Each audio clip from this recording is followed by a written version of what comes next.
Yeah. Hey. Yeah. Hey. Yeah. Boys. Yeah. Hold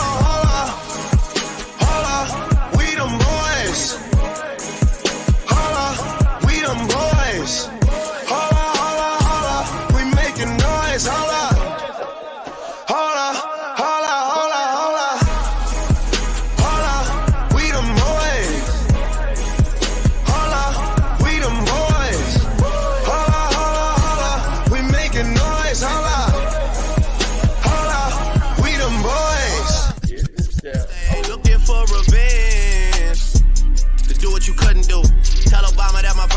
Like the whips at the end, they bulletproof. -20, we in Pitfield at K's Kitchen in a Canada Goose.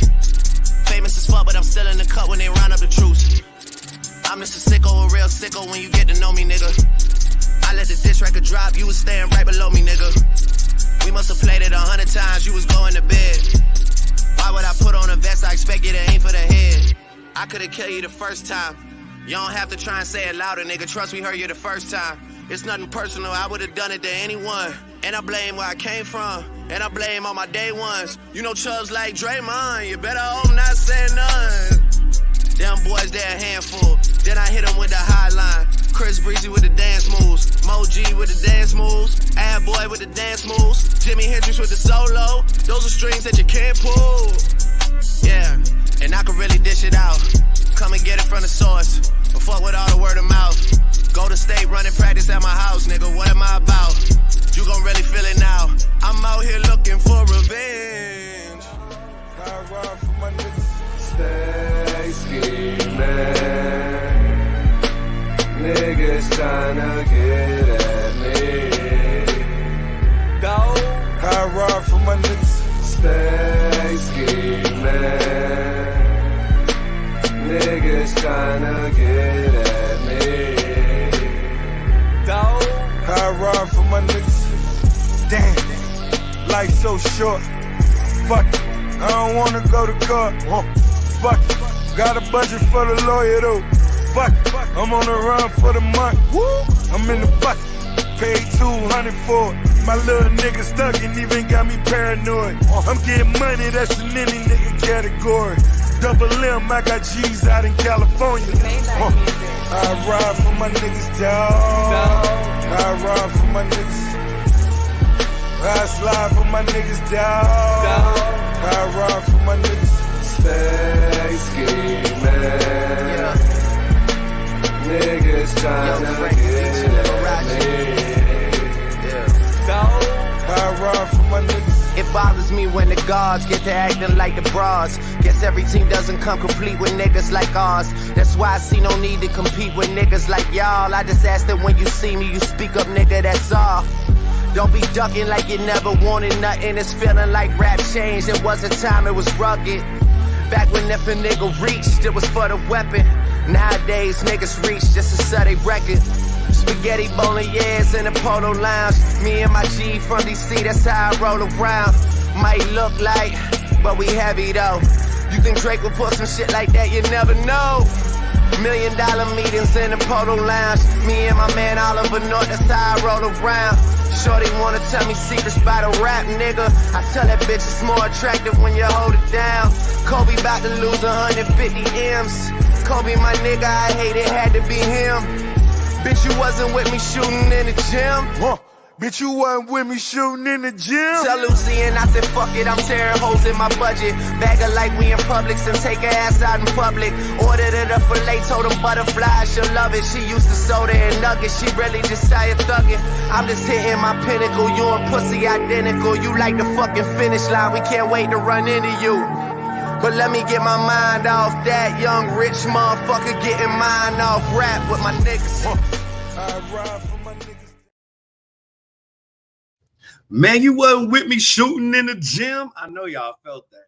Good morning, man. Good morning. It's been 2 weeks for me, man. First week, I started a new career with the justice system. So that's been a crazy week, man. A crazy 8 weeks I got to do, but second week was even crazier. So I'm a little sore still from all that fighting and training. But y'all, man, I'm back up in here, man. These Sunday shows. Last week, the internet wasn't working, so I was going to give y'all a crappy show. So I made sure I had the internet working this Sunday, man. Everything's running. I had to call the company. We got things going. So we are up in the house, man. I'm happy to be here with y'all, man. Welcome to the Pull Up Basketball Podcast. Make sure y'all hit that like button. You know what I'm saying? Y'all already know the deal. Membership badges are available. You know what I'm saying? Super stickers and super comments. Come on, man. Y'all got to get with the program. BJ be working his butt off, man. You know what I'm saying? The team be working their butt off. Make sure if we having a conversation or whatnot, just make sure if you want to get your questions answered, yo, go ahead and pop that up there for us, man. Just make sure you cash app $, BJ Matthews on Cash App. You know what I'm saying? Real quick, subscribe to the Real Eleazy, the Warriors fan, man. Make sure y'all hit up at Just Win Baby Podcast. Your boy's a Celtics fan. Yo, man, big fan Breezy. You know what I'm saying? That man be talking about them Nets. He got good content, so make sure you check him out for everybody who watched the show. And y'all already know who Big Tone Open Sports Talk. That Heat fan. Do not, I repeat, do not end up in the boom boom room. So I'm saying I know the YouTube basketball world community know what the boom boom room is right now. But if you don't, just go over there and start capping. Y'all found out real quick. And one of my favorite YouTube channels, man, DFJ Hoops, Andre 76. 76ers fan, man, that man knows his basketball thoroughly. All right, so make sure you go to his page too. You know what you're talking about, because me and him could be having a conversation on a personal line or on here, and I could be thinking one way, and he'll say something like, you know what, I never looked at it from that angle. True basketball historian, but of course he loves those 76ers. So if you love the 76ers, you're going to feel like family over there for sure. And let's not forget at Tune In Sports, the Cavs fan, man, and make sure at Up the Score Show. Make sure y'all check that channel out, man. Make sure y'all also check out at Time Out with Mr. Mass. That brother is off the chain as well. But yo, most importantly, man, the pull-up badge, $4.99 a month. Shout outs, promotions that I just did of your social medias. Send the BJ Matthews 3@gmail.com. Also, we got the Clippers badge, $9.99 a month, 3 weekly videos and all access to interviews with Clippers supporters and other players, staff, and Clippers. Y'all know BJ be bringing y'all the information, the inside, and also personnel from that Clippers team that he works with currently. And of course, he's not going to be here today because there's a Clippers game, so he's getting ready for that. So the man is on the job. So, of course, his co-host right now is going to run a Sunday show. And then also the interview badge, man. We start getting those big names up in here. Y'all already know the deal, $14.99 a month. This way you can ask the superstars and the legends of the game who've been in the game or reported or journaled in the game. Y'all can ask those famous people some of those questions that y'all probably always wanted to ask them. But yo, man, y'all already know who it is, man. It's your boy at Rick Masters 23 or Mr. Lee on IG.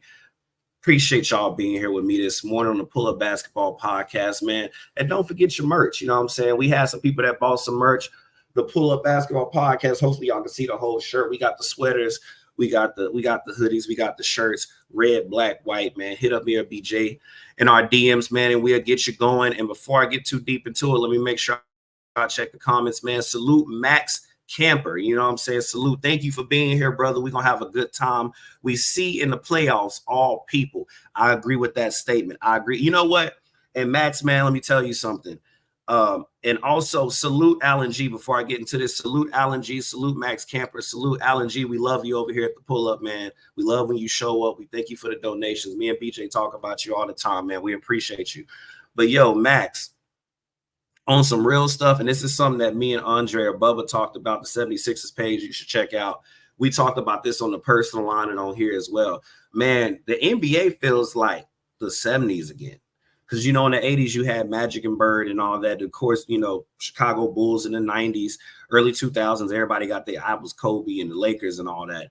But the 70s, man, it was just a battle royale, man. That was a time period where you ain't know who was really going to win. Teams were just, you know, fighting. They was playing tough. And I think that's it. Like Bubba said, I think that's the time we're kind of in. Because when, you know, LeBron was on his run, in a sense, you know, respectfully saying, when he was going from Cleveland to Miami to back to Cleveland and then went to the Lakers, it was a period of time for at least a good 10 to 11 years where it was like you kind of knew who was going to be in the finals. you kind of knew that, right? Like you can look at teams and the super teams that were built up, and it was like, yo, you know, we're going to see LeBron and them boys again. We're going to see Steph Curry. We're going to see the San Antonio Spurs. You kind of, in the beginning of a season, you already knew who was going to be in the finals. But the reason why I bring up the 1970s is because that was a time where you didn't really know who was going to win the championship. You didn't know who was going to win it. And if you really pay attention, we kind of going back in time a little bit. Bruce, we already know how you feel. You know, we're going to let you in when we get to that part of the show. The NBA feels like garbage, NBA in trouble, but we know how you feel about it. But just for general speaking, and what's up, Bruce? You know, we love you over here at the Pull Up, man. Just for, you know, speaking purposes before we dive into it, you know, everybody knows I like Giannis. Everybody knows, you know, whatever team Giannis played for, that's pretty much who I'm going to root for right now.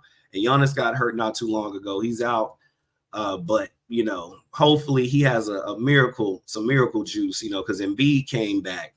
And so I'm hoping the same thing for him. He feels ready for these postseason games. But all in all, the reason why I bring this up is because, I mean, look, we all have our favorite team. We all have our favorite players. But even when we have shows in the past, we all sat here and said, who you think gonna win? People, of course, gonna pick their favorite team. They gonna pick their favorite players. But we all deep down have a foundation of, I mean, shoot, if you're not careful, anybody can take it if you're not careful. Matter of fact, when I had a conversation with Bubba the other day, yesterday, it's like, yo, the Clips and the Mavericks about to play.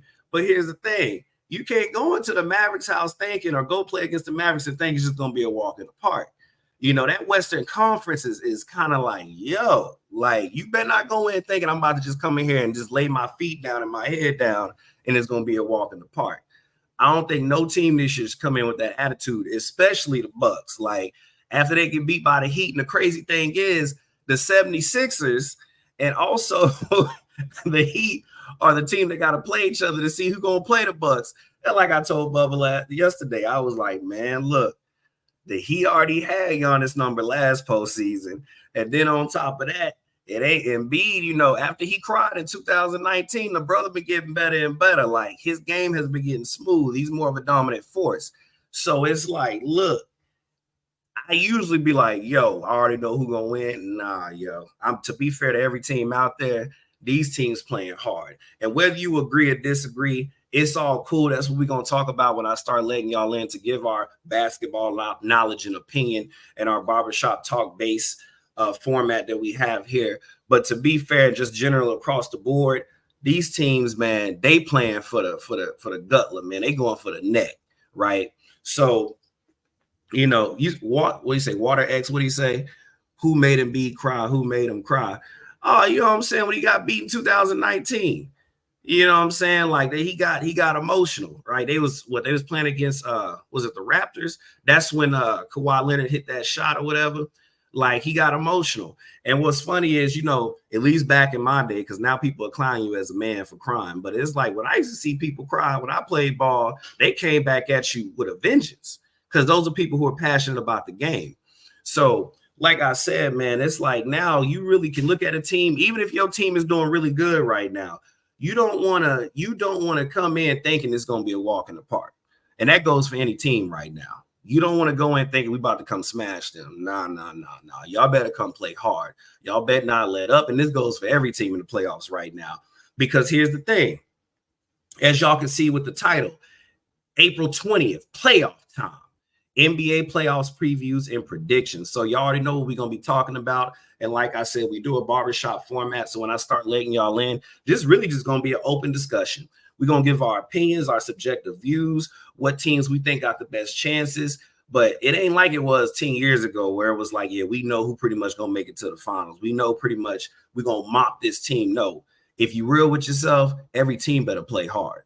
Let's just be real. Every team better come with it, because if you come in sleeping, you're going to be left slept. And we call it swept over here. So you got to be careful. But it's the thing I want to bring up real quick, y'all. Hold on real quick. Do this for y'all real fast. Boom, boom. Let's see here. Yo, Mad Max, you can't even duck no matchup this season. Absolutely. That's what I'm saying. You really can't. You can't come in here thinking you about to just walk over somebody. You actually got to fight for these wins this year. Like these boys playing. So if you come in with that mindset, like, yeah, we about to mop them up. All right.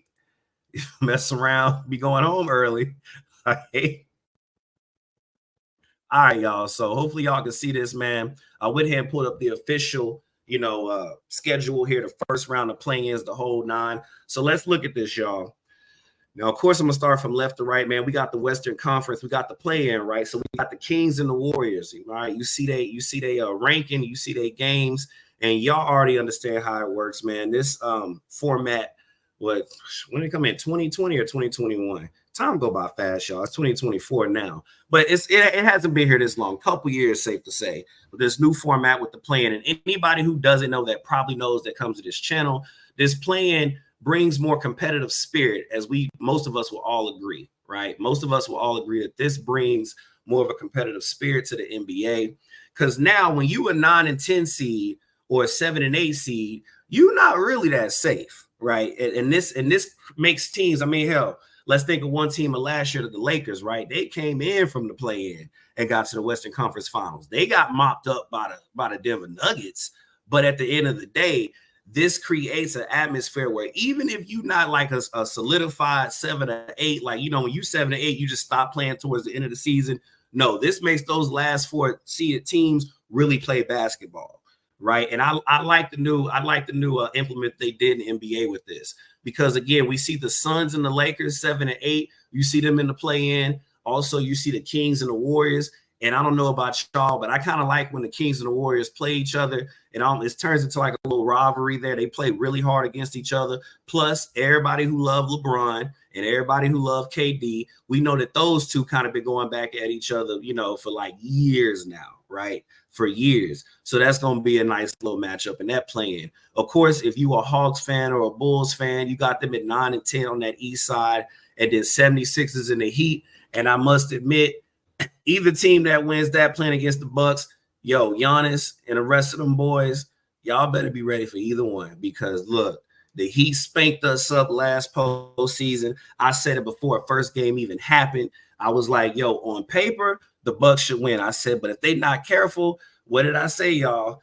I said Jimmy Buckets and that boy Bam gonna come down with the Bam Bam on their ass if they not careful.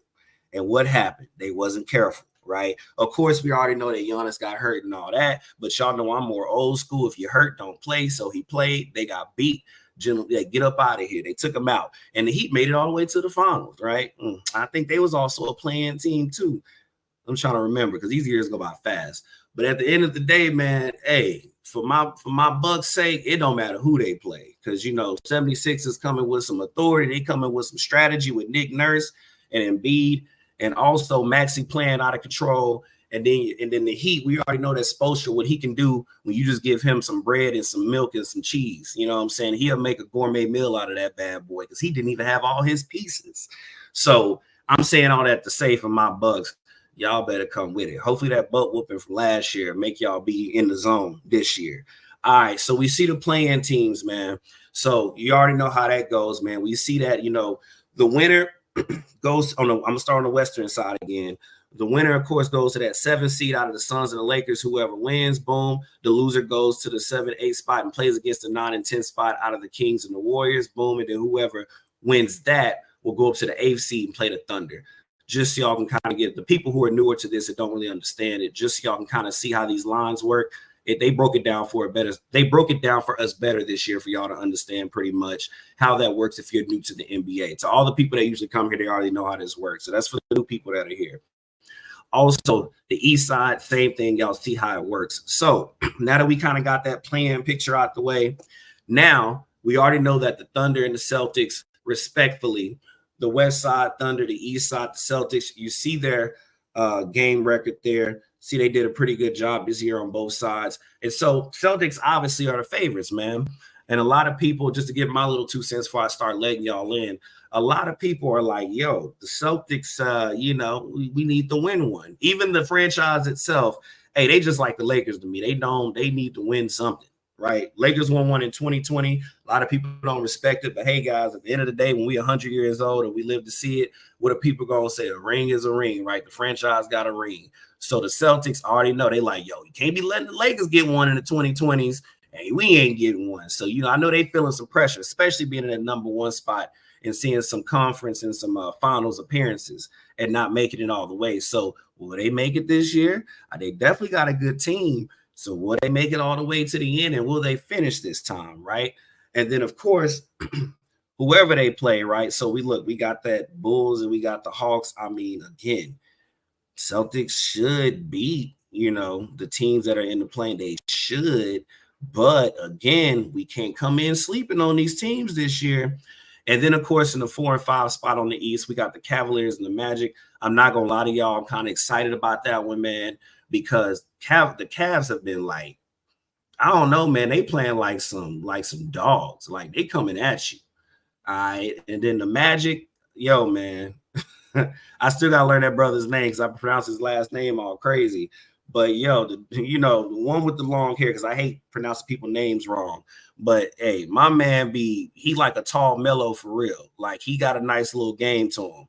Yo, Knicks, Pacers, you know what I'm saying? It's crazy that I'm going to say this, but, like, I actually watched the Knicks low-key. I ain't never really cared about the Knicks like that. They got me watching them. You know what I'm saying? And we know that the Pacers, they had the Bucks number throughout the season, tearing them up. So, again, the East is actually a little exciting, man. So, we see that they in the 3 and 6 spot. And then, of course, the Bucks, like I told y'all in the beginning on this side, I don't care who they play, they better come and play. Because if they don't, it might be another first-round exit. Sad to say it, but it is what it is, man. And then over here to the West side, man, like I said, the Thunder, whoever they play, we already know it's going to be exciting because we know Steph Curry and them boys, they're going to fight to the end. Yeah, they not what they used to be when everybody was healthy and in their prime. But, man, that baby face assassin, Steph Curry, man, he going to play until the wheels fall off. That's one thing I'll give him. And then the Kings, they remind me of the Cavs on the East side. They just some dogs. They going to come after you, right? And then, of course, respectfully, you have the Lakers and the Suns that can, end up in one of them spots down here in the 7th seed. And then, of course, or in that 8th seed there. Whatever, how it plays out, because, we're going to give our opinions here in a second when I let y'all in. But regardless, whoever they play, they're going to play against the Thunder, right, in that 8th seed spot.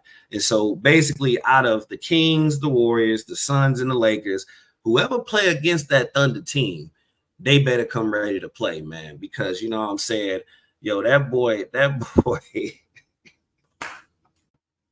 yo, I don't care what nobody say. That boy is cold, man. That boy SGA is cold. All right, so it's going to be fun whoever they play against, right? Clippers, Mavericks, I think this one, the 4 and 5 spot, I think this one is really, at least from the West side and playoff perspective, is one of the big ones. Kind of like the Celtics, is one of those teams, one of the games we're going to be watching in a first round where people really going to have their eye on it. And the reason why I say that is because all y'all know that the Clippers been getting ride on for like several years now. When Kawhi Leonard went over there with Paul George, we trying to get a championship. Like, that pressure is real on their end. But now Luka, you know what I'm saying, has Kyrie, right? And Kyrie, we all know, is a dog. And they kind of got that team playing pretty smooth. And Luka, at least from what I've seen with my eyes, y'all, Luka has a lot of respect for Kyrie. And Luka and Kyrie got the city of Dallas right now. Hype. They bringing some life back to us. Of course, when Dirk was here, we had that same type of energy. But, yo, me living out here close to Dallas and Texas, the culture is really like live over here with them too. They really bringing some energy that we haven't felt, basically since Dirk. Like, they really bringing some real energy. So that's going to be exciting. I know the Clippers and the Mavericks going to be one of them games like the Celtics and whoever they play. People's eyes going to be on those two, first round games. And, of course, the Nuggets and the Pelicans, Nuggets being 3, Pelicans 6. Like I said, you see their records, y'all.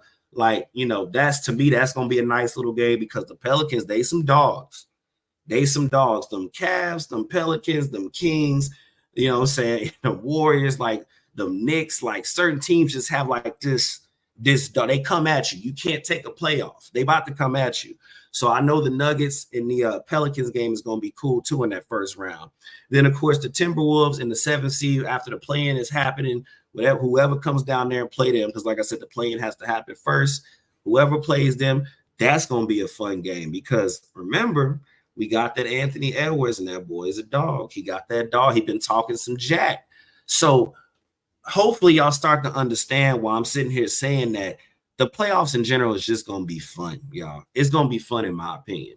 Like, I'm not going to sit here and be like, hey, this team is a for sure go to the finals. All right. I'm not going to sit up here and say that because anybody who plays this year, deep down, guys, if we being real with it, because, you could be biased. That's fair. If you got a favorite team or a favorite player, that's all right. Because, again, I root for Greek Freak. Everybody know that. But I ain't going to sit up here and be stupid and be like, yeah, we going all the way. No, y'all better earn all the way. Y'all better play every round that y'all could possibly get to, including this first one. Because here's how I'm going to end it before I start letting y'all in. You could be the number 1 seed, the number 2 seed, the number 3 seed. But bring your ass over here and act like because your seed or ranking means something this year and see what happened to you. You're going to mess around and be at home watching the game like the rest of us. That's what I'm basically trying to put out there. These teams better come and play this year because I'm going to tell you right now from what I've been watching, if y'all been watching it with me, hey, man, some of these 7 and 8 spots, even these number 10 spots, they've been battling hard. So I'm actually excited to see what's going to happen in these playoffs. I can't even give you a fair, accurate, this is who's going to be in the finals this year because these teams are playing that well, man. And then, of course, let me go to some of the comments that came in. And Kawhi Leonard been dominating both Kevin Durant and LeBron James for years. The quiet assassin from Water X. And then in thinking of salute to Water X, Mad Max. And also in thanking Mello, Raleigh TV, salute to you. I don't think I said salute to you. So salute to all 4 of you gentlemen. Thank you for joining me this morning.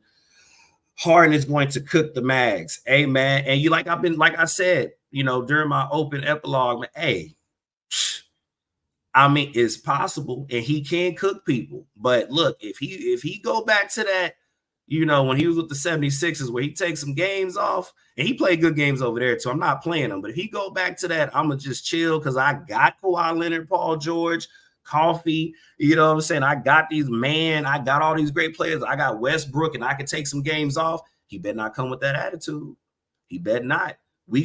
Every team that has these players and these great players, man, everybody has to contribute this year. That goes for every team. Now, that's one thing I will say before I start letting y'all in. Everybody on each team needs their best players to perform, and they also need their role players to perform. Everybody has to come with a high level, in my subjective view. Everybody has to play, man. Y'all really got to come with it.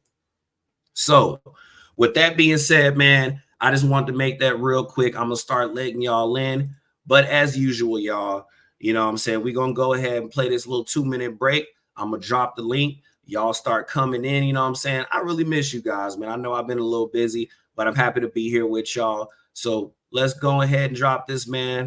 And I'm going to drop this link for you as I play the little, break video that we got. And yo, man, y'all stay tuned.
I know some of y'all like that, so I played that for y'all.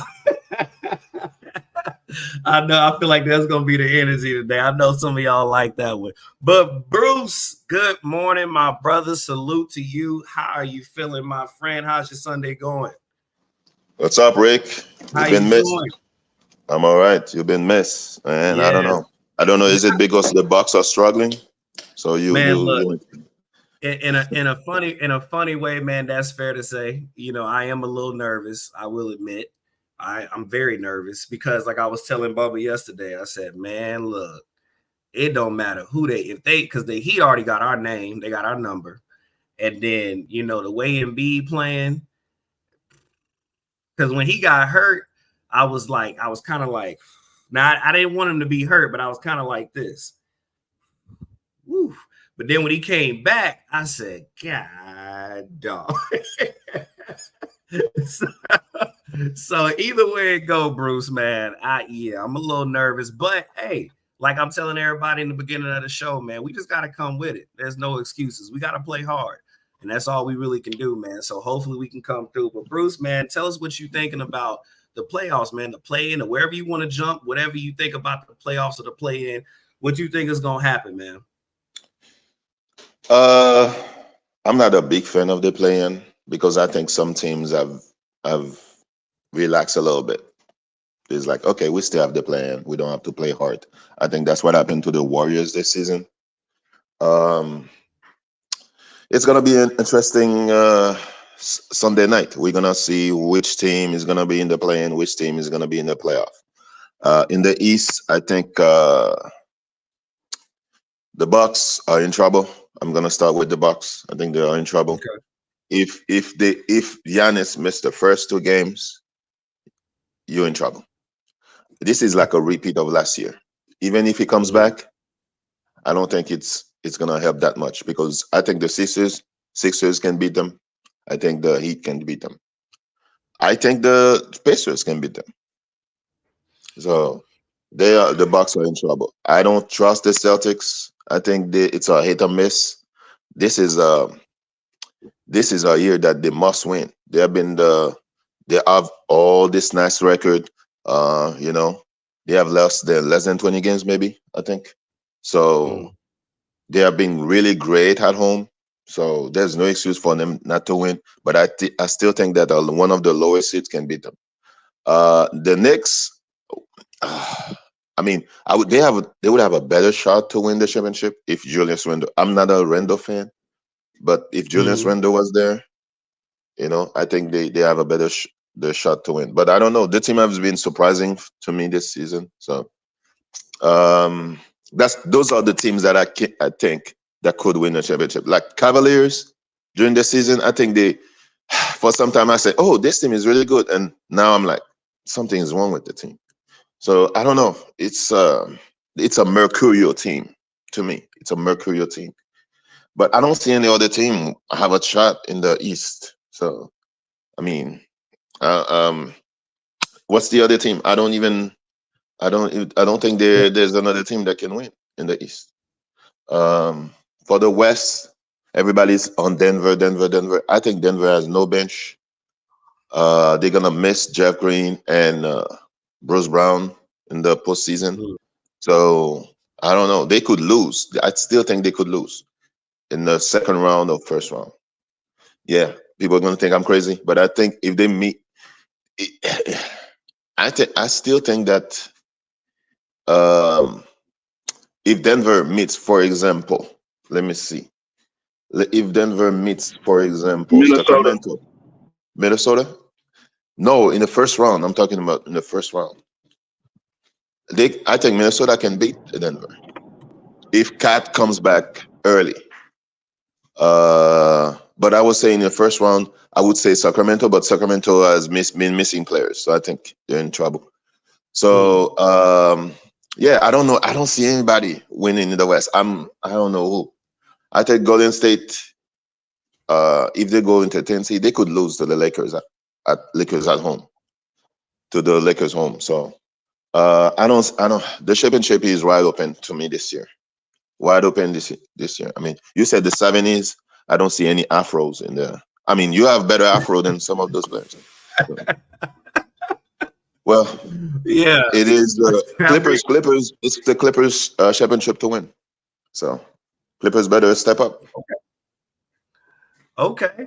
But okay, so of course, and that's what I was saying. When it comes to the Clippers, man, and I think also when it comes to the Celtics, they kind of got that pressure on their back, both teams, right? A lot of people have been basically supporting, especially the Clipper fan base has been supporting them for years now. So like I said, they definitely got that pressure. And then the Celtics, the franchise itself is just known to be one of the top tier teams like the Lakers when it comes to winning championships. So I think both teams, those two teams in particular, really have eyes on their back when it comes to this. But Dre 6100, brother, good morning. Salute. How you doing? Hey, what's good, BJ? How you doing, bro? I'm doing good, man. This is Rick, though. But how you doing? I appreciate the love, but BJ, it's Rick. Oh, my bad. My bad. Look, it's all love because we are brothers. But what is your thoughts on this playoff this year? As far as the plan, your subjective views, who you think gonna win it? Do you think you don't know who's gonna win it? Like, what's your thoughts on it? I think it's wide. I think the playoffs just in general is wide open. You know what I'm saying? Like, I think this might be the first playoffs in a while where you being a top seed really doesn't matter, bro. Just because of so many things that happen for teams, like injuries and just like teams being put together. There's a lot of lower seeds that might be favored in some series, bro, depending on who they play up and who they match up with. Like, if it's a lower seed that might happen to play like a OKC in the first round, like, depending on who that lower seed is, they might be favored to beat OKC. So it's like, I think it's wide open, bro. Like, I normally would say, like, Denver and everybody else out west, but I'm starting to think that certain matchups for Denver might be harder than others, bro. So I think Denver desperately needs a number 1 seed in order to get far in the playoffs. I think if they end up getting like a number 2 seed or a 3 seed or something like that, and they have to match up with Minnesota in the second round, I think that's a bad matchup for them. Just like me personally, you know what I'm saying? Like, I think that's a bad matchup for them. Just because Minnesota has the size to not to stop Joker, but at least to bother him and at least to make him work a little bit. You know what I'm saying? More than other teams do. So, you know what I'm saying? Then their bench is not as deep as it used to be. Like I still like the Watson guy they got and Braun and a couple of them guys, man. But Bruce Brown is going to be a major blow for them. I don't think people will put enough respect on Bruce Brown's name. Like, when Michael Porter Jr. was not bringing it last season, it was Bruce Brown who they brought in to really fill that void. So it's like, who's going to fill that void for Bruce Brown this year for them? And then, I mean, like, it's just wide open, bro. Like, you got so many teams like the Clippers. They're going to be a tough out. The Suns, the Mavericks. Like, it's a lot of teams that can have a chance to say something out west, bro. And then out east, I think it's really just like Boston and everybody else, bro. Like, who's going to be that team to step up to Boston is like what I'm really trying to figure out. Like, because like, as much as I want to say Milwaukee, bro, just their defense is just not where it needs to be for me to really consider them to be a championship contender. So it's like, I think like the best team that like matchup wise that probably would have matched up with Boston probably would have been New York if Julius Randle was there. But with him not being there, it's kind of iffy for them too. So it's like, who's gonna be that team to step up to Boston out east? Like, that's what I'm really wondering. And then like the play-in is not even set yet. Like, that's the crazy thing too. Like, right now the Lakers in 8th, but if they lose, they might drop to 10th. So it's like, it's just so crazy about how, like, bro, out west, bro, like, it's kind of hard to really say who's gonna be favored to win, bro, because it's so many teams that, depending on matchups, bro, like, and how things shake up, like, they can make some runs. Just to be honest with you, like, it's all about matchups, baby. Like, it's all about matchups. Hey, man, it's the wild, wild west for real. It is the wild, wild west, man, and the dangerous east. So, but, you know, what Bruce said, also what you mentioned on the Bucks, you know, as much as I love Giannis, man, y'all telling the truth. Hell, because even me, I'm sitting over here like, we ain't got no type of defense. And from what if we all been watching the same NBA, like I know we have, it's scary. Oh yeah, for sure. Because like, I'm a Miami Heat fan, bro, and I definitely want to be like, oh, we got a chance, but I'm just being realistic, bro. Like, I don't really know if we're gonna be able to pull that Cinderella run off like we normally do, bro. I'm telling you. Hey, I know I've said this before, but Giannis made a big mistake. They kind of put the blame on Drew, and Drew was not the issue. It's because you got hurt. You got hurt. If Giannis didn't get hurt, I don't think. Hey, Heat fans gonna hate me to say this, but I don't think the Heat beat them. But it was not Drew. Drew was not the issue. I can't blame you for that, bro. You've been honest with that. Like I said the same thing. If Giannis don't get hurt, if he's fully 100% healthy, I don't think we go on that Cinderella run that we went on last year.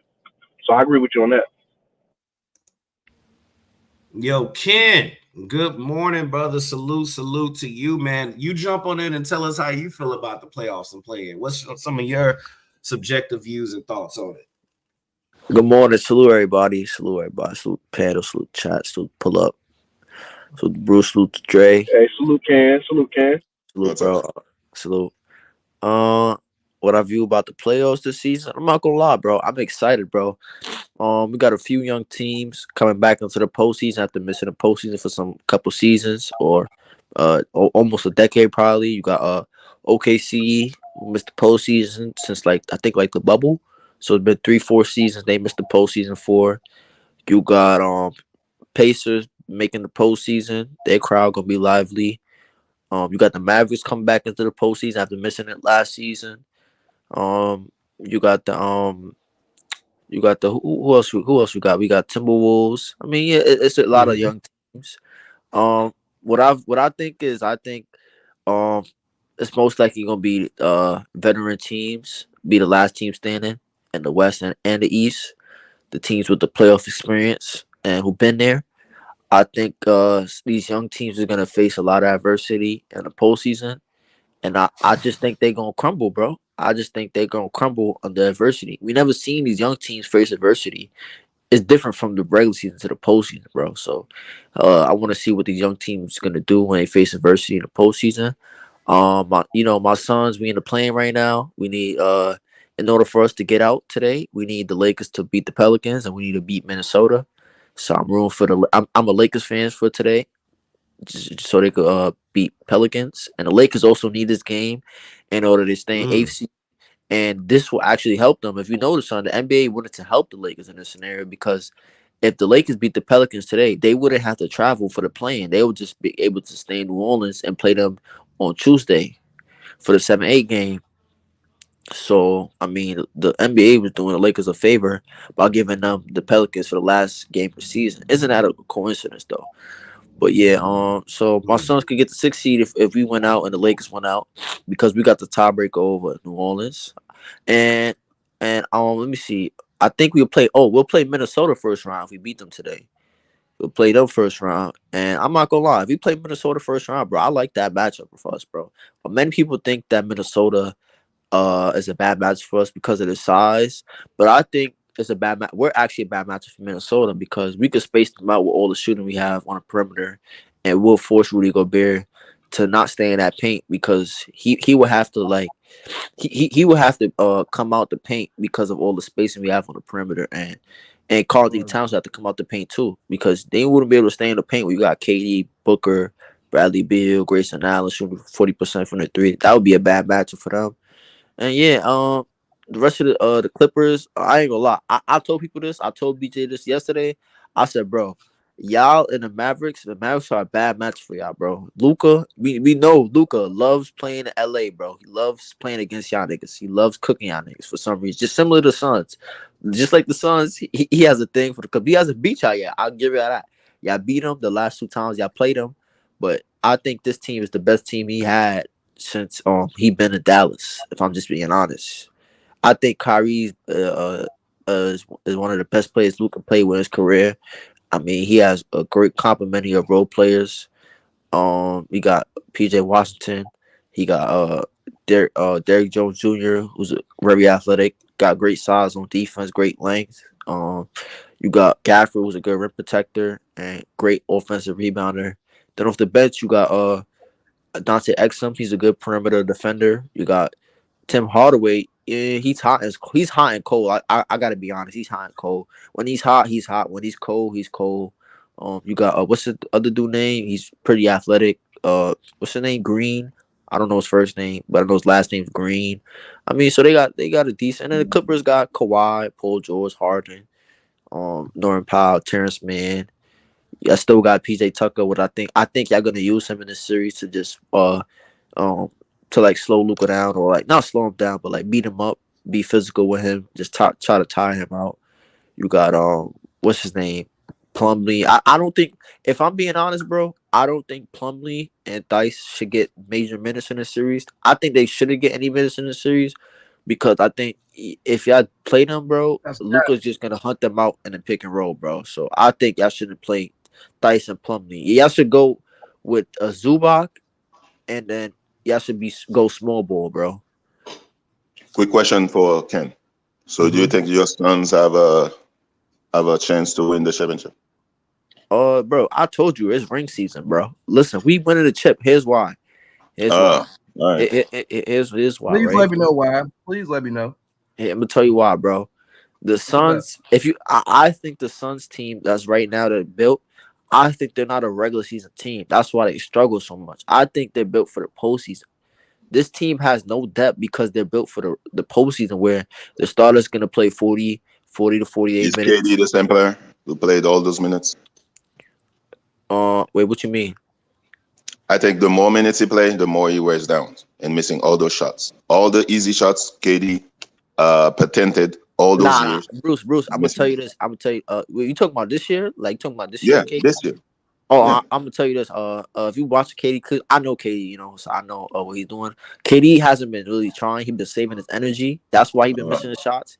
He's been saving his energy for the postseason. So when it's the postseason now, he's gonna actually try and he's gonna like hit all. Remember all the shots he was missing last year, Bruce? He's gonna make all them shits now. Okay. Yeah. KD's been warming up. Bruce. KD warming up. Okay. Yeah. You got to warm up. I already have a lot of jokes with the warming up thing. Okay. Yeah, but hold on. Listen, KD played 73 games this season, right? People say, "Oh, he's injury prone," but he played 73 games this season.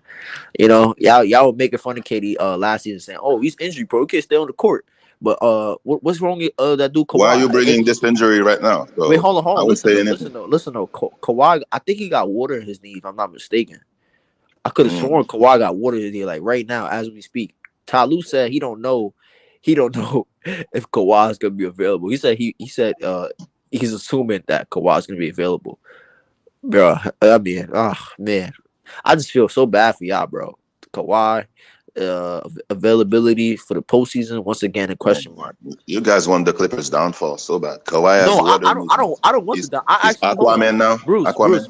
I actually hate that Kawhi is hurt because I want to see what can he do. But that's his fault. He always getting hurt around postseason time. I don't know what's wrong with that dude body. I don't know if it's mentally. So what about Giannis getting hurt all the time in the postseason? Hold on. Yeah, Giannis is injury prone too. This is the second year in a row Giannis is hurt before the postseason or right around the postseason time. So Giannis is injury prone too, bro. Giannis been getting hurt since the bubble, bro. So Giannis been injury prone, bro. So I'm not gonna argue that or fight you that, bro. I said that.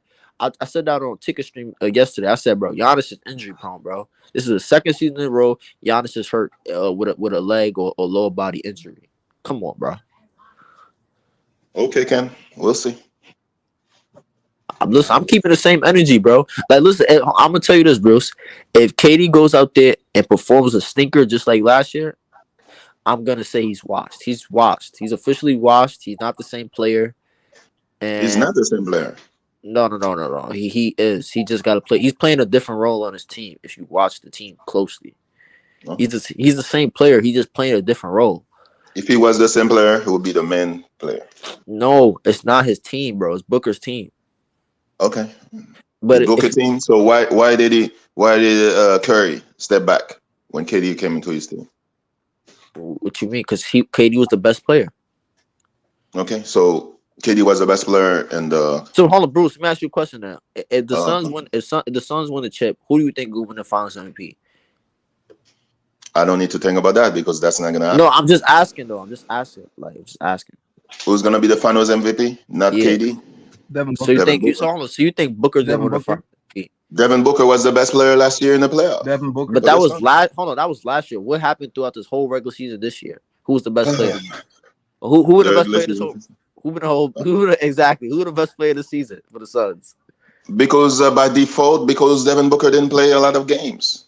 Wow, now it's by default.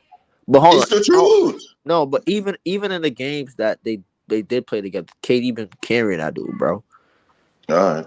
I'm not gonna say KD gonna carry Booker in a play. I think it's gonna be like even share amount of like they're both gonna carry the load. No, you just don't want to admit that KD is not the same player, but that's fine. I mean, Michael Jordan is still the best player for me right now in the NBA. What'd you say? You just don't want to admit KD is not the same player. That happens. And hold on, you don't want to admit that Kawhi's not the same player. Who said that? It's not me. Hey, this is Bruce, not Thomas. Listen, So hold on, so you think Kawhi's not the same player? I don't think he's as the same player. Yeah, I don't think he's the same player, but I think he can be the best player in the playoff. Hold on. So how I'm about to cook you because how is he not the same player? How is he not the same player? Hold on. How is he not the same player, but he could be the best player in the playoffs? I mean, Jordan was not the same player, and he was still the best player in the playoff. That doesn't mean you could not be the same player and still be the best player. That's a good point, bro. LeBron is not the same player, but a lot of people say he's the best player. LeBron is not the best player, bro. All right. LeBron's not.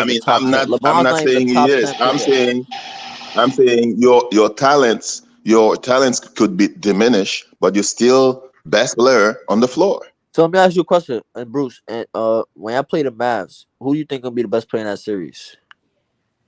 When I play the Mavs, I think Kawhi is gonna be the best player in that series. It's either gonna be Kawhi or Luka. Hold on. You think a guy who's shooting tough middies, tough fadeaway shots, compared to a guy who's shooting threes, step back threes, is gonna be the best player, right? Okay. I mean, Luka and Kawhi both take tough shots. So I mean, that's kind of a wash right there. But hold on, who's getting more? Hold on, Dre, who's getting more points, Luka or Kawhi? That doesn't determine the best player, bro. I mean, Luka gonna score more points, but I don't mean that. I seen LeBron score more points and still not be the best player in the series. Hold on, Christian. B, you right. But hold on, here's the thing: Luka don't just score; he could play, make, and control the offense too. He can't defend like Kawhi either, though, bro. Oh my God, Kawhi defense is not the same this season. Have you ever been watching Kawhi, bro? Kawhi defense is not the same, but Kawhi defense is. I mean, Luka defense is never there. I mean, it's not existent. Okay, that's cool, but I mean, it's not even. Listen, that, I'm gonna say this, bro. I'm gonna say this. Luka is not scared of Kawhi, bro. He will go at Kawhi, bro. We all know it is.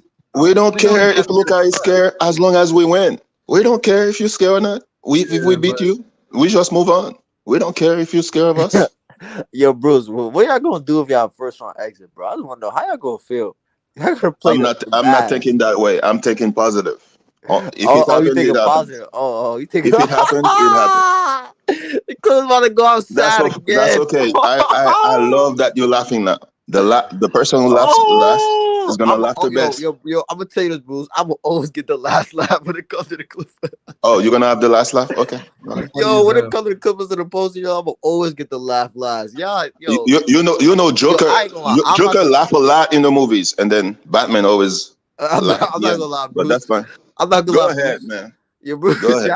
Y'all not gonna get any good luck in the playoffs until y'all go to y'all new arena, bro. I'm sorry, bro. All right. I didn't know the Mavs had the dream team, but that's okay. Go ahead. Listen. The Mavs, they won a championship before, bro. So we know they got good luck. Oh, with Luka? With Luka? I never said with Luka. Okay. Because a franchise won a championship. I'm talking about their franchise history, bro. I'm talking about their franchise history. What? Okay, so they're gonna rub paper on themselves and say, okay, we won. The team won. Let's rub paper. No. Let's rub history. Let's rub history on us. Bruce, all jokes aside, this Mavs team's actually good. Like, I think they're like actually better than your Clippers team. The Clippers team is actually good. They're good, but I'm gonna say this: the Mavs have an answer for everything I try to throw at them, bro. Really? Like, listen. Yeah. Listen. Hold on, bro. Let me say this, bro. If the Clippers try to play fast, right? If the Clippers try to push the pace and push the tempo, the Mavs is going to be on the bench. No, he's not. I'm gonna tell you what's gonna happen.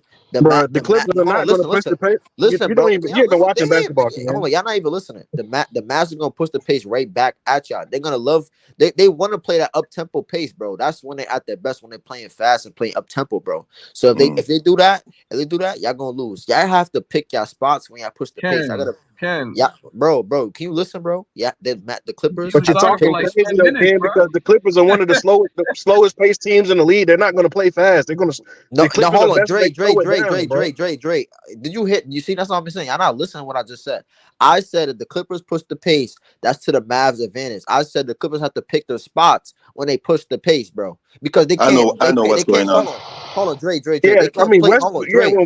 When Westbrook come in, they can push the pace That's because what I'm Westbrook plays saying. that Hold way. on, Dre. That's exactly what I'm saying. When Russ comes in off the bench, he got to push the pace and push the tempo, bro. That's what I'm saying, bro. I'm not saying you got to play fast the whole game because it's gonna be to the Mavs' advantage, bro. I'm just saying pick your spots when you push the pace because you You want the cannot play Mavs to slow the beat. whole game. If you I You want play think the y'all slow the Mavs to whole beat the overhyping. game, Clippers, so your sons can have a shot. That's fine.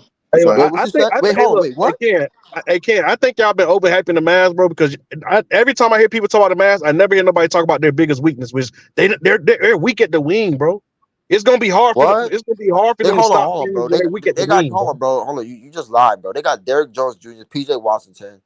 They got Bro, PJ Dante Washington is Exum. gonna get killed. He's slow footed, bro.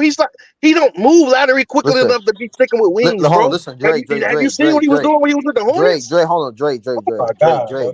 This shit is crazy, We bro. don't This hold shit on, is crazy, The bro. Mavs, hold on, The He said Mavs this don't, dude just said Derrick bro. Jones Jr. Oh my god. But hold So on, you're listen, dependent no, on bro. You Derrick haven't. Jones Hold on, Jr. to be Dre. his Be top. honest. Hold on, Dre. Be honest. Oh my Be god. honest. Hold on. He Be wouldn't honest. even get minutes when he was playing with us. He was Be barely getting honest. minutes when he was playing with the Heat. Oh my God. Can you just be honest, bro? Have you I'm been being watching honest. I just told you a fact. So Hold on. when Hold on. Derrick Jones Jr. was playing with Have you us in been watching Miami, the he Mavs? barely Hold on. got burned because he did not. Okay, all Have you right. been watching? Have you been watching the Mavs, nigga? Like, be honest. Yes, but you're talking about regular season. Playoffs is totally different than regular Hold on. season, bro. Hold on. How many I times? know. Hold on, Hold no, on. no, Ken. Let me ask you a question. Ken. Be honest Ask with me. How many times have we seen teams kill it in the regular season, and then when they get in the playoffs, you be like, damn, like totally different animal. hold on. I seen Luka in the playoffs before. I seen Kyrie in the playoffs before.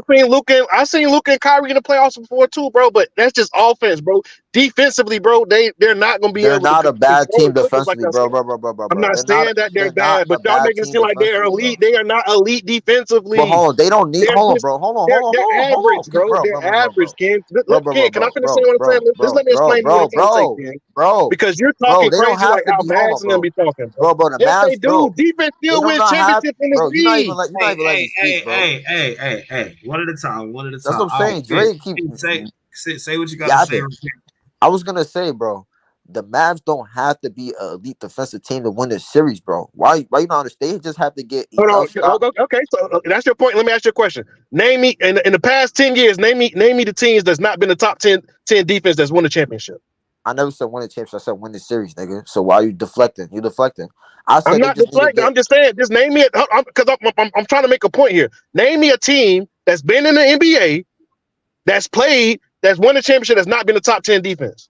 The Nuggets, nigga. The Nuggets was not a top 10 defense, nigga. And they won the championship last year. You're fucking cooked, nigga. You're cooked, nigga. So you're gonna name. So you, hey, hold on. Even Yeah, you're even cooked, nigga. Stuttering and hold shit, on. nigga. Stop Even if you stuttering, say that, nigga. hold Stop on. stuttering, Even if you nigga. say that, Stop that's one stuttering, team. Hold nigga. on. I'm not Stop cooked because I'm stuttering, trying to nigga. prove a point.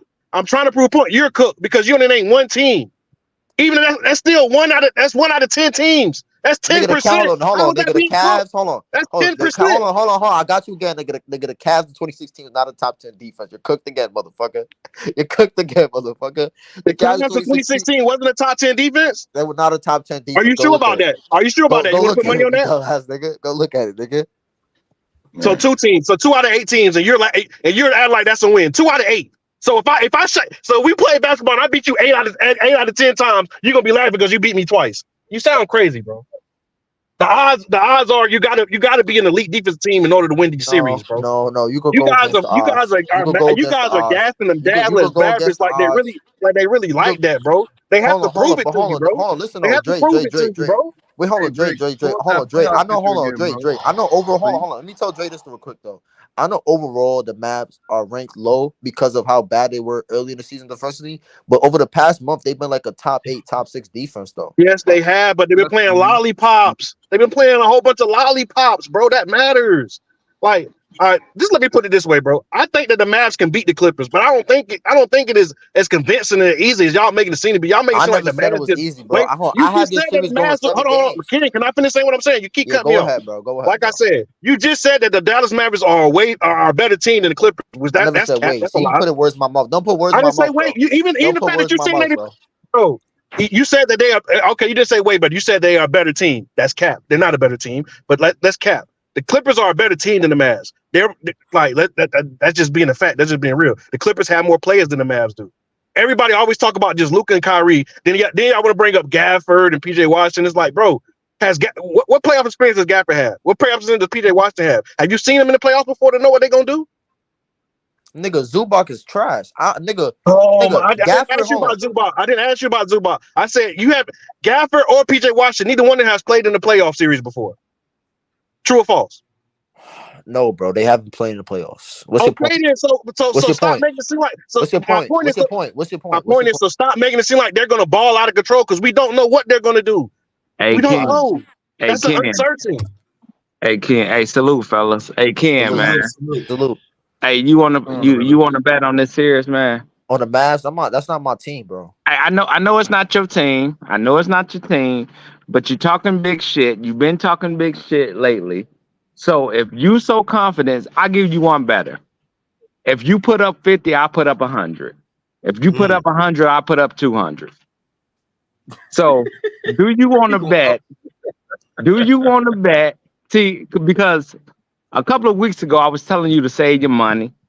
Don't bet. Don't lose your money to Thomas. But you're talking too much shit, and it's time for you to get a spanking. Do you want to bet? Do you want to bet? It's just a yes or no. I don't want to hear this. Not my team. I don't want to hear this. None of that shit. Do you want to bet? Yes or no? Wait. So who your team, bro? The Clippers? Do you want to bet? Man, you know what the fuck we talking about? I don't care. I don't care. The Clippers don't even got to be my team. Big Tone came on this bitch the other day and bet for the Clippers. That's not his team, right? He just placed the bet. He did that yesterday. Hold on. Let me ask you a question about the bet. Hold on. So what if somebody get hurt? That's how you want to operate it? If somebody get hurt? I'm asking, bro. What if somebody get hurt? That's what you want to do? If somebody get hurt? I'm asking, bro. What if somebody get hurt, I'm asking you if that's what you want to do. I'm asking, bro. If somebody get hurt, like, is the bet still on? It's up to you. Nah, if somebody get hurt, but the bet is not still on, bro. Oh, okay. So the playoffs start. I give you one better, Ken. I give you one better. Cause see, I like you, Ken, but I know how you operate. We got a week into the playoffs. We don't know if we're gonna play Saturday or Sunday. But I do know you be on YouTube, so I know you're gonna be around. When you're ready to place that bet, before the playoff kickoff, just let me know, hey, the realist, this how much I want to bet. You say you're gonna double the bet, and I'll take the bet. So I'm giving you a week to count your money on what you want to make, what you feel like you can lose. But just let me know before the playoff, Ken. You gotta let me know before that playoff kickoff. Hey, this is what I want to bet you, and you double that bet. That's all I want to hear from you. I got you. Hold on. You're the realist. Where you be at, bro? Where you be at, the realist? And let me mediate, man. Look, Ken, if you bet 20, he basically saying he'll do 40. Like, so he ain't gotta be all big on the prices. Hey, Ken said where he be at. What you mean, Ken? Like, you be on the pull up. Ken, you know where the fuck I be at, man. All right, bro. Like I said, man. Stop branding that acting brand new. I'm gonna see you, bro. Hey, I ain't trying to force you to take no bet. You can bet $5 and I'll match you 10. So it don't matter. It don't matter. Hey Rick, put that playoff picture back up. I wanted to. All right, I got you. I wanted to talk about that playoff thing. That's why I really came up here. All right, here you go. That was some interesting matches. I'm not gonna lie. I wanted to say a couple things too. I know he said his Suns can beat the Minnesota. I mean, they definitely could beat Minnesota because they don't have enough scores, and Cat just came back. So That's probably the only matchup the Suns really can beat. Shut up, nigga. It's ring season, bro. I just gotta see that playoff picture. I mean, hey, look, y'all are offensively, y'all elite. I'm not gonna lie to y'all. And defensively, we good, nigga. No, So defensively, no. Defensively, you guys are okay, and playmaking, you guys are very horrible. lacking. You could say we're horrible. Yeah. No, I'm not gonna say y'all horrible. Y'all That's the Suns' biggest weakness, though. Playmaking. They don't have a true point guard. That's gonna hurt them. Let me see that, John. So, okay, so what? Let's start with the Thunder. The only matchup I'm scared for the Thunder is the Lakers. That's the only team I really think that can beat the Thunder is the Lakers because of that size. If they get anyone else, I got the Thunder beating anyone in the first round. That's they cannot beat my Suns, nigga. Don't No. Well, I mean that's my opinion, but they would struggle against the Suns, but they can definitely beat the Warriors. They will beat the shit out of the Kings. They probably sweep the Kings. Beat the Warriors, bro. They probably sweep the Kings. I mean, at least he go. I mean, the reason why I think they could beat the Warriors because they have no one to match up with Shea. And the Warriors That's not true. Wiggins, they got Wiggins. They got Wiggins to come in. Clay. Wiggins and Kuminga can match up with Shea. Wiggins and Clay ain't been looking the same this season, though. We gotta admit that. The Warriors his last month and a half of the season, he has been looking like the 2022 Wiggins. But let's be honest though, because that's my personal opinion. I think let's say this: if the Thunder face the Warriors, I think that's like a 6, possibly 7 game series. It's the inexperience that they don't have no front court and they don't have no rebounder. We'll clash the offensive glass and kill them though with the rebounding.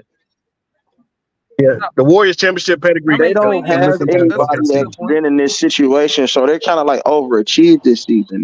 They're looking like the Memphis Grizzlies to me of a couple of years ago when Memphis was the top 3 seed and they got bounced in the first round. Same scenario with the OKC Thunder. That's not true, bro. Yeah, OKC big man is questionable too, though.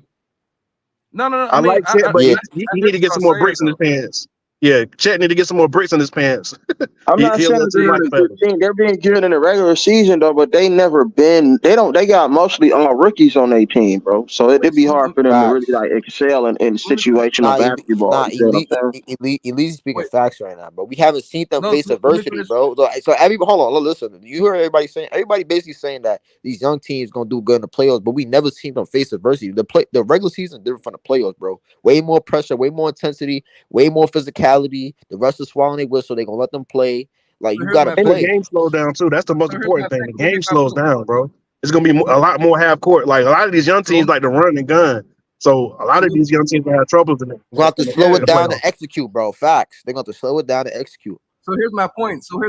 Wait. So everything you guys just said, y'all just told the truth. Of course they're young and they're gonna face veteran teams, right? So let me give you a good point. The Warriors faced the Grizzlies in the play-in, right?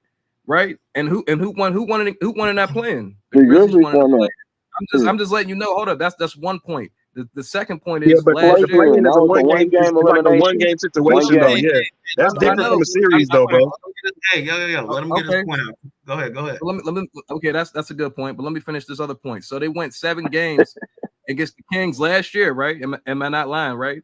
So can we all say that this Warriors team is not the same Warriors team from last year, and but that Kings was a different team, bro. I'm not saying interrupt you though, but but the Kings play the same type of style that the Warriors do. They had a veteran coach who knew the Warriors' whole system, and the Kings and the Warriors have played each other tough for their whole existence. The Kings and the Warriors always play each other tough because that's like an in-Bay. Sacramento not considered the Bay Area, but they want to be the Bay Area, so that's always a rivalry there. So it's always been like that, bro. Like, you know what I'm saying? Even dating back to the older days. I hear what y'all saying though, bro, but I ain't gonna lie. If the Warriors would beat the Thunder, Steph Curry would have to average like 30 plus, bro. And I don't know if he's averaging 30 plus in that series. Well, we've seen him do that before, but okay. I understand what you're saying, but this is a totally different year. And Steph Curry. So you mean to tell me Curry can beat the Boston Celtics in the best defensive team in all of basketball, but you don't get him no shot against Oklahoma City Thunder? I'm not saying make sense, bro. I'm not saying I'm not giving him a shot, but you said 2022, bro. That is 2 years ago. This is a totally different Warriors team. They got the same players who won a championship other than Otto Porter and Nemanja Bjelica. That's it. Yeah, and Jordan Poole. And Jordan Poole, which y'all think is garbage. So make it make sense. I'm not saying the Warriors. Look, bro, I'm just letting you know, bro. Like they're not the same team, bro. And Steph is literally. I watch the Warriors, bro. Steph is literally carrying that team, bro. Yeah, So Steph look No, mentally fatigued. Steph look mentally not fatigued. really. If you're going to be honest, Kuminga has carried the team, and as of late, Klay Thompson been carrying the team, and then they've been playing way better defense, and the rookies actually been doing shit that probably nobody expected them to do at all in their first season. So Steph ain't But really been yo, yo, carrying the yo, team, bro. He yo, been yo, playing I'm just pretty talking about all bad, year though. and they've been winning, bro. So like, let's hold put on, that but in Leezy, perspective, bro. I ain't gonna lie. It's gonna be hard to beat these teams when Kerr doing dumb shit, dumbass rotations, and then y'all spacing is bad on offense because Now they let's created a talk bad about turnover. that. That's holding the damn team back, but that's another story. Yeah, like I hear what y'all y'all saying, turnovers though, be bro. bad because y'all spacing be so bad. Like it'll be Dumb so shit, clunky. stupid. Like it'll be like Curry have the ball, right? And it'll be like 3 niggas on one side of the court. Like that's bad spacing, bro. I hear But what it's, y'all I saying, mean, bro. But I it ain't gonna is what it is, though, bro. But I understand that. Hey, I'm not taking nothing away from OKC, bro. But it's all about matchups, right? When y'all say in the totally Yeah, playoffs, agree. They so match up really it good is against matchups them. though. It is matchups. They But match if up really Kerr, good against the but Thunder. I mean the Warriors, if bro. Kerr gonna have dumbass okay, rotations in okay. that series, bro, y'all gonna lose that game, bro. Yeah, say it's Y'all gonna gonna be lose that tough for series. Y'all gonna any lose that team, game. in my opinion. Any team. Okay, so we can say that the Warriors and the Lakers can beat the Thunder. I mean, and possibly the Suns. I don't know. I just honestly think the worst matchup for the Thunder. All I'm saying is the Lakers. So let's just say that. Let's just say Yeah. the Thunder is coming up the first round if they don't face the Lakers or or the Warriors. But that's my personal opinion. If we can get to the Clippers and Mavs, obviously I'm a Clippers fan, but I mean I'm just a basketball head in general. Right. This series is going to be up and down. Honestly, it's not going to be like all the way Mavs. It's not going to be all the way Clippers. So I probably will have Clippers in 7, but Kawhi will have to be healthy. So if he's not healthy, then I think it still be competitive. But I got Mavs if Kawhi's not healthy. If Kawhi's healthy, I got Clippers. If we move on to the let's say the Nuggets and the Pelicans, I guess the Pelicans have to keep their spot, right? But I honestly will obviously have the Nuggets because they have no answer for Jokic at all. So I mean, I don't know. Pelicans, I mean, they're probably going to be done. So I mean, they're still a good team. They're lacking. It just Obviously, depends, bro. It depends. Yeah, I mean, it depends. Valanciunas matches up pretty well with Joker. I mean, he Who? does, but he can't. But Joker's too. Valanciunas? He's too Nah. skilled. He's too Trash. skilled. No, he does. No, he does match up good. It's just Joker's too Waste skilled. of size, He's bro. skilled, bro. He don't I mean, but match That's up now all you at need. he All should. all, you need bro. is somebody with size just to bang with Joker, bro. Nobody's gonna stop But that's Joker. the So problem, you bro. They don't need know somebody how to to bang bang with with. him. Draymond Good Green point. do a better job of banging with the Joker than fucking Jonas He Valanciunas, do. and that's No, he do. bad. He gets up That's in him. terrible to say He gets that. up. Yeah, no. I mean, it's not. I see what he means, but the Joker's too. He's just too skilled, bro. He's gonna pull him out. He's gonna shoot. But I'm He's gonna saying, spin out. even Anthony Davis is a bad matchup for the Joker. Like all that banging stuff and athleticism, you have to understand and play angles and know how to be physical and force them to go to an area, you know what I'm saying, that they might be uncomfortable with. Like, and that's what Draymond Green does a great job at doing. Valanciunas doesn't do that, and AD doesn't do that. AD looks to get steals and reach a lot, AD and too then light in uses the pants though. athleticism to get Valanciunas, block shots. But AD is not physical. Y'all need to understand that. exactly. That's a good point. But That's a my point good is, point. but my point is, AD too light in the pants for Joker, bro. At least Valanciunas has the size and the weight to be able to hold his own That's a against good him. That's all point. I'm No, that's saying. a good point. But I'm not he's That's a saying at he's good the gonna point. stop first him, bro. bump. Valanciunas give up at the first bump. He might be. No, I agree with his having the size. He don't know how to Yeah. use it correctly, though. That's my thing.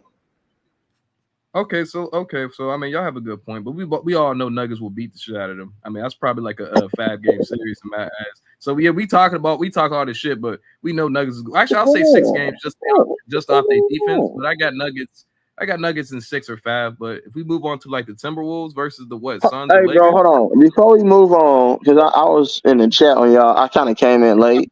And salute to everybody, bro. And I hope y'all having a blessed weekend. But I just want to like highlight this Clipper Nuggets thing. It's just like if we can just break the game down, bro, and take y'all feelings out of this, then I think we might be able to get somewhere when it comes to like the matchup with, Dallas and the Clippers.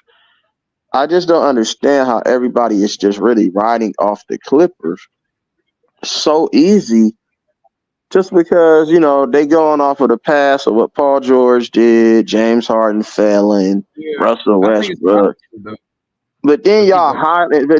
giving credit to players that never even had an opportunity to be in those same situations as a Paul George, as a Russell Westbrook, and as a James Harden, like being in the conference finals, being in games that really mattered and were meaningful. Like, you know what I'm Yeah, saying? I understand Joe. I mean, I understand Luka, but even Luka came up short and haven't really won anything. Kyrie that's is the facts. only one with experience that's won something.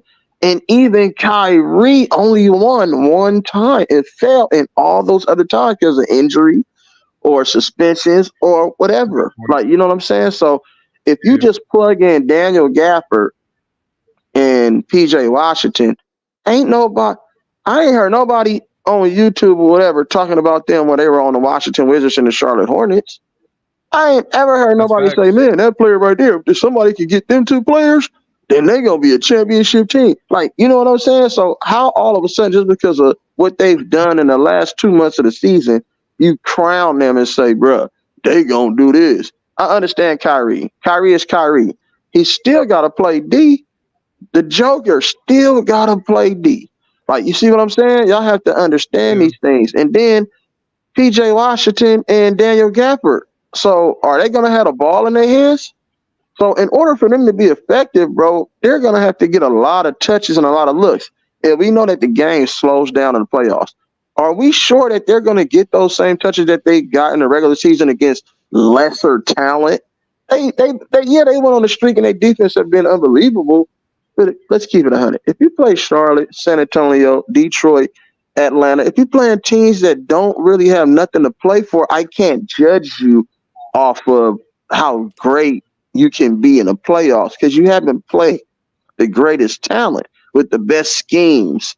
You know what I'm saying? And the best players. yeah. So I But can't really no, just give them the edge like that, bro. We got to keep it realistic. Like, you, I totally agree. Kawhi and Paul George, Terrence, man, they can make it tough on Luka and Kyrie. They got way more bodies to throw at those two players. So you mean to tell me that Dallas role players are better than the Clippers role players who have Norman Powell, PJ Tucker, they won championships, bro, where they were intricate part of those championships. How can you just say PJ Washington, Derrick Jones Jr., and all these other guys, Tim Hardaway Jr., are better than those guys when those guys are more accomplished, bro? Like, I don't understand Yeah, that part. You no, said that's a talk. good. You said talk matchups and talk nothing about, but nothing what they done before. You ain't said nothing about no matchup. What you mean? You said let's. Luka, I just gave it to you. Luka and Kawhi, who's better on both ends of the court? Who's a better two-way player? Who's more accomplished? No, Who's Huh? saying a answer the better question. two-way player? Who's more Who's better accomplished? player? Huh? Why does that matter? What you mean? Why does that matter? It matters. What are you talking about? Why does it matter? Okay, He's in saying your why does it case, matter? why does He's it saying why matter? does it matter Okay, how? and what matters in your case? Tell me what matters in your case? What they did the last 2 months of the season, that matters? How does that matter? I don't know what happened to him, bro, but I Right. think We he's saying talking what basketball. matters. See, when you talk this shit with me, nigga, you can't go on every podcast and every stream and talk real basketball, bro. That's the problem that I'm having with a lot of people. Let's break it down to its smallest point and talk real hoop. Not streaks, not favoritism, not all this likability and all that dumb shit. Let's talk about skill. Let's talk about real hoop, bro. If motherfuckers Yeah, didn't, if y'all do this shit, I do it. At the high, this is what I do, bro. I've been doing this shit over 30 years, bro. Period. I mean, you made some good points, bro. I mean, that's everyone's crowning Dallas so quickly, and Dallas is a good team. I'm not going to sit here in front like they're not a good team. Like Dallas is a very good offensive, strategic team, and they got like a decent coach. I don't think their coach is the best coach. I think we have the better coach, but everyone's just crowning Dallas from what they did in the last. And that, actually, I keep saying to everyone, Dallas had to play like that because they was about to be in a play-in. So that's the number one thing people don't understand. Like they're playing great elite basketball. First, they have an easy schedule towards the end, and second, because they had to come up to playing, so they And had to play elite basketball. let's talk about the coaching? Can we Yeah, break the coaching down too? Who obviously we know who the better player was in their career. We know that Jason Kidd has an excellent IQ, an excellent mind for the game. I don't know if his On the X's and court. O's are at the top because if you look at all his other stops and all his other franchises, Milwaukee, I think who else? Brooklyn, and then where he had Hall of Famers with Paul Pierce and Kevin Garnett, and he got into it with Kevin Garnett. You know what I'm saying? Because he was talking greasy. He did that same thing with Luka. Him and Luka got into it too because he said Luka was out of shape and needed to play better defense. Like, you know what I'm saying? So that's already a point of contention right there. So let's just call it what it is. Ty Lue has won a championship with superstars on his team. So Ty Lue knows Kyrie Irving better than anybody. Right? Let's keep it 100. So he should know Kyrie's flaws and where he can be guarded. And like he's seen them every day in practice. So he should know, okay, this is how we can guard. See, that's the cheat code. He knows how he can guard Kyrie. If Like, you you know think what I'm saying? Kyrie ain't And then Ty Lue won a championship before. Kyrie still got the same skill set, then Still got the same skill set. It ain't like, you know what I'm saying, you're going to see something different that we ain't never seen from Kyrie. We know Kyrie got a great skill set, but when it comes down to possession by possession, Kyrie might have to work for his shots a little harder in a playoff series. It's different in a regular season where it's a lack of defense and you playing hella fast. When that ball slows down and Luka is dribble, step back. I don't understand how you can say they're going to maximize their possessions in a game where the pace is slowed all the way down and you got a player who dominates the ball and cannot play off ball. Luka is not a great catch and shoot player. He needs to do a dribble, step back shoot.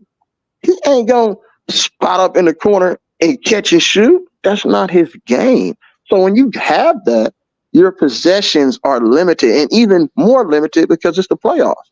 You want to value every possession. You can't play as fast as you would like to with certain teams because, it's a game plan. Like, you know what I'm saying? You got players playing harder, so it's going to make it tougher on you. So people need to put that in perspective too. You got two players who dribble, step back. Kyrie, Luka. So where's Tim Hardaway Jr. opportunities don't come? When is Daniel Gafford going to be able to have an impact? You see what I'm saying? I forgot he was on the team. I forgot he was on the team real quick. No one ever mentioned him. Daniel Gafford impact come out of being a great. Dante Exum is another guy. He was just out of the league too for two. Dante Exum ain't been in the league since 2020.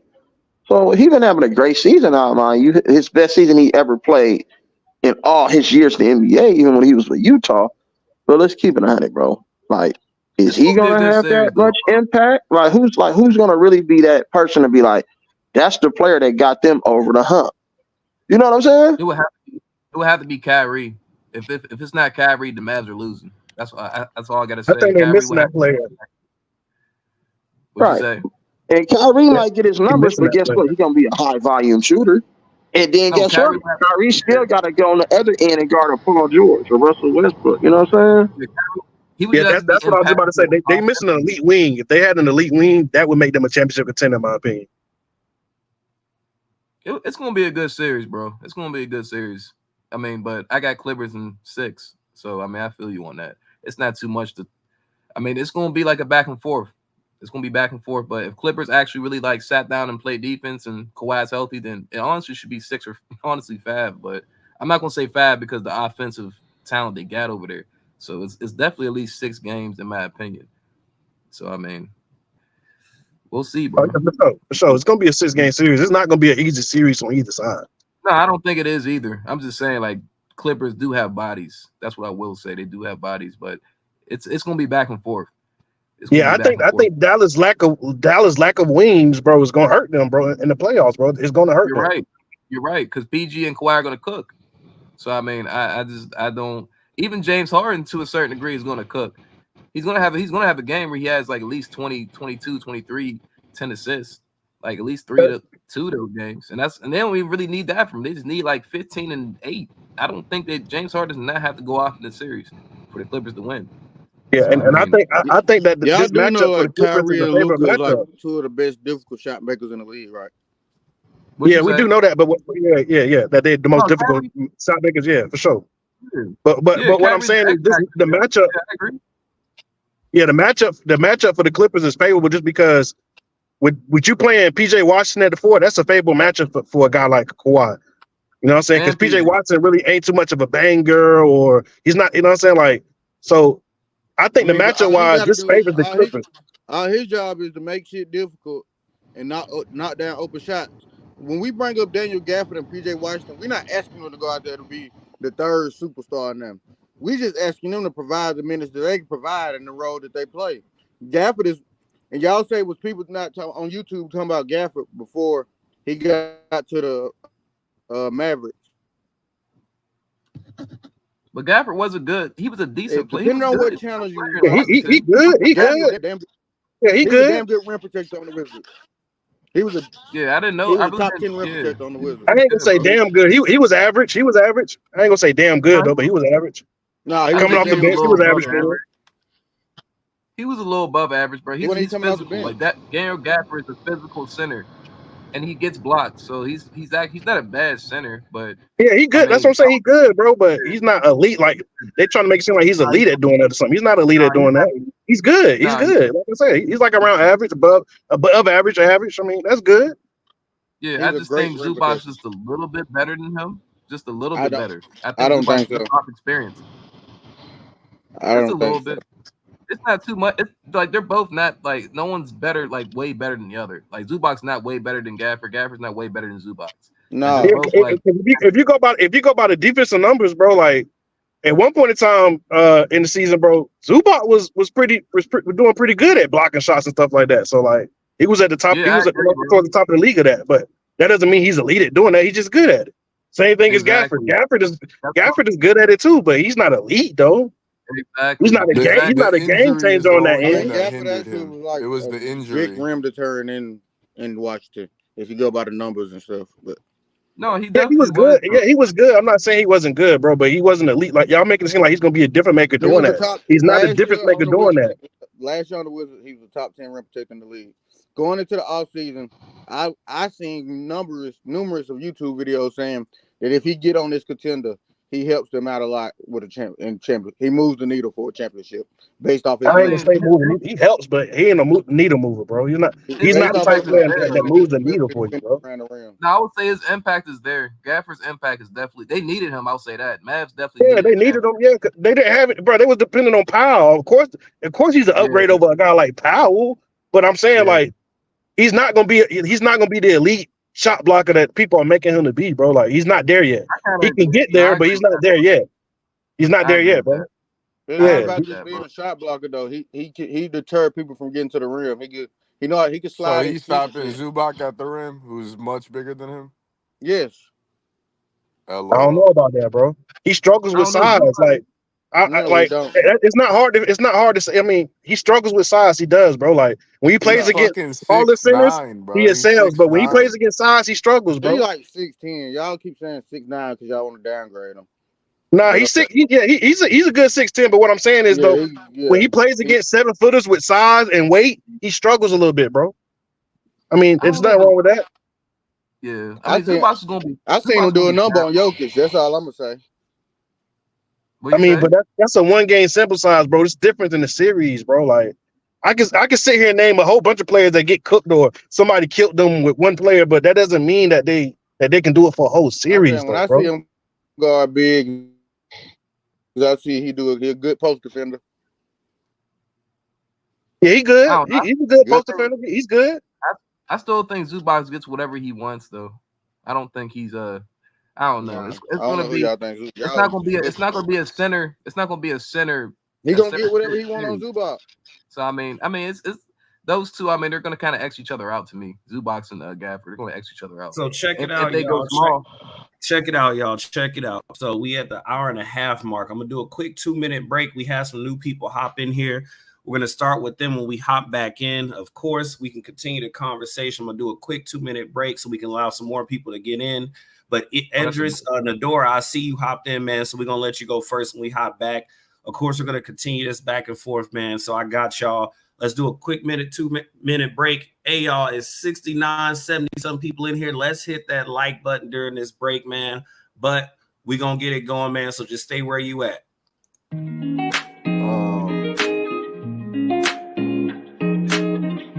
came in here yesterday talking about how the matchups favor.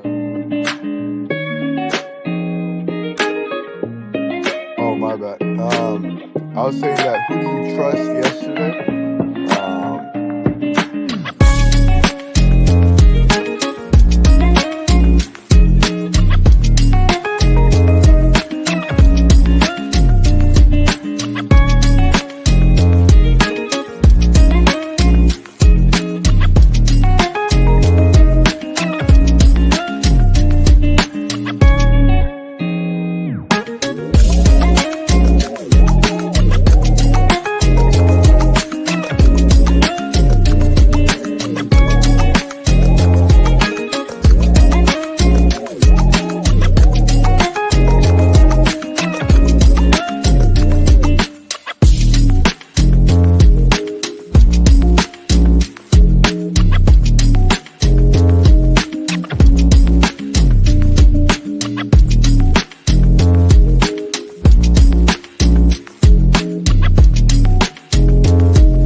All right. So Idris and No Door. Hopefully, I'm saying your name right, man. Yo, of course, we talking about the playoffs, man. You already know what we talking about. So we're gonna get your views and subjective views on what you think about what's gonna happen.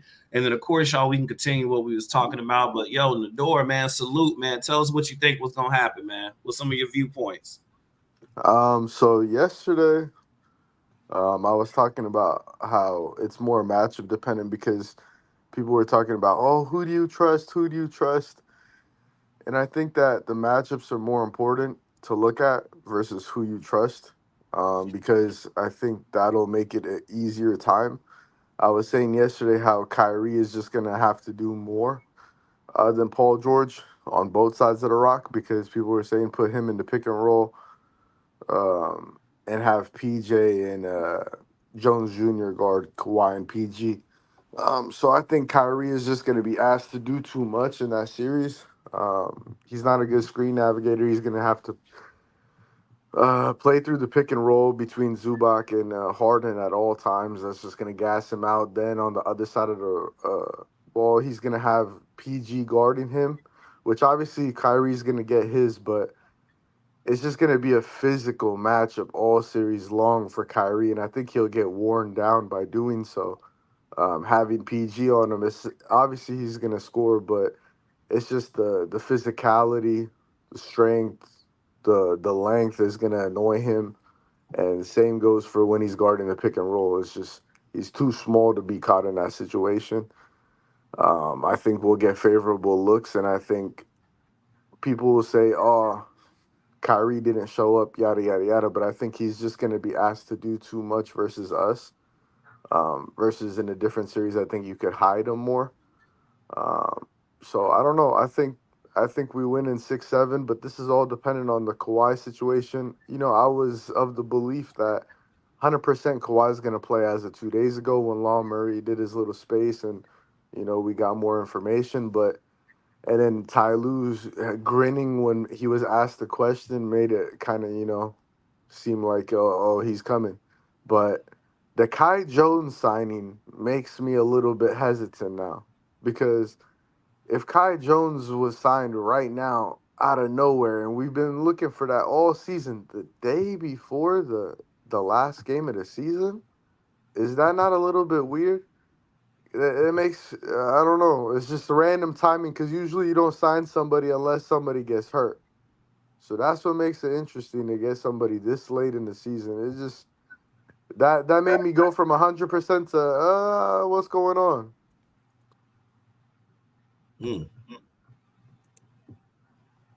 Of course, y'all could. I know some of y'all want to jump in, especially when we talking about the Clippers. If y'all want to start jumping in,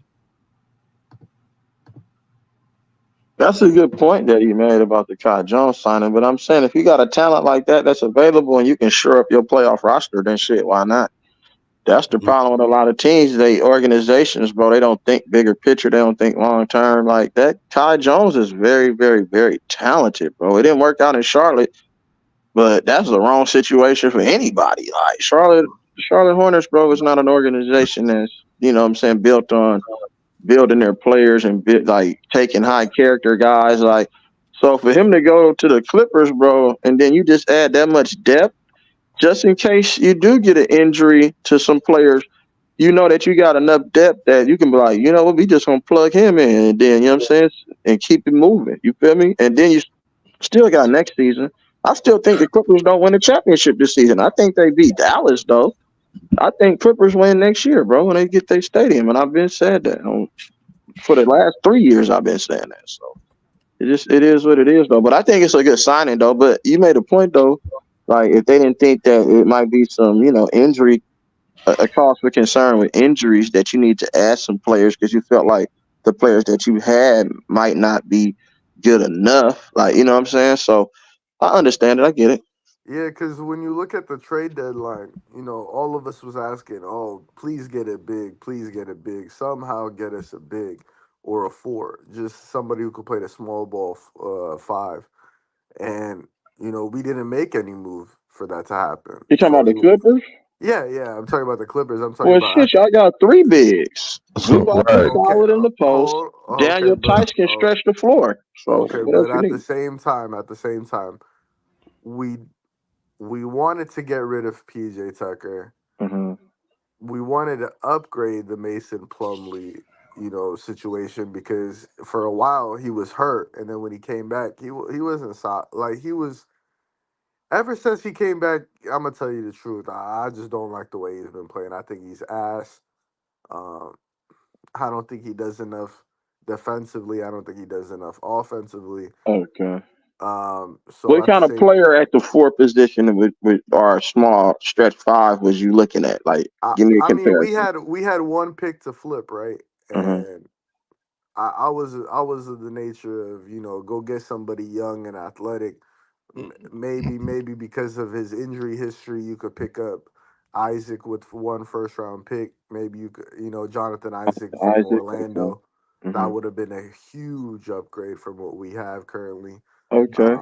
And what would you give up to get him from Orlando? A first-round pick and some salary fillers. You know, because of his injury history, maybe they would have sold cheap. You know what I'm saying? So, okay.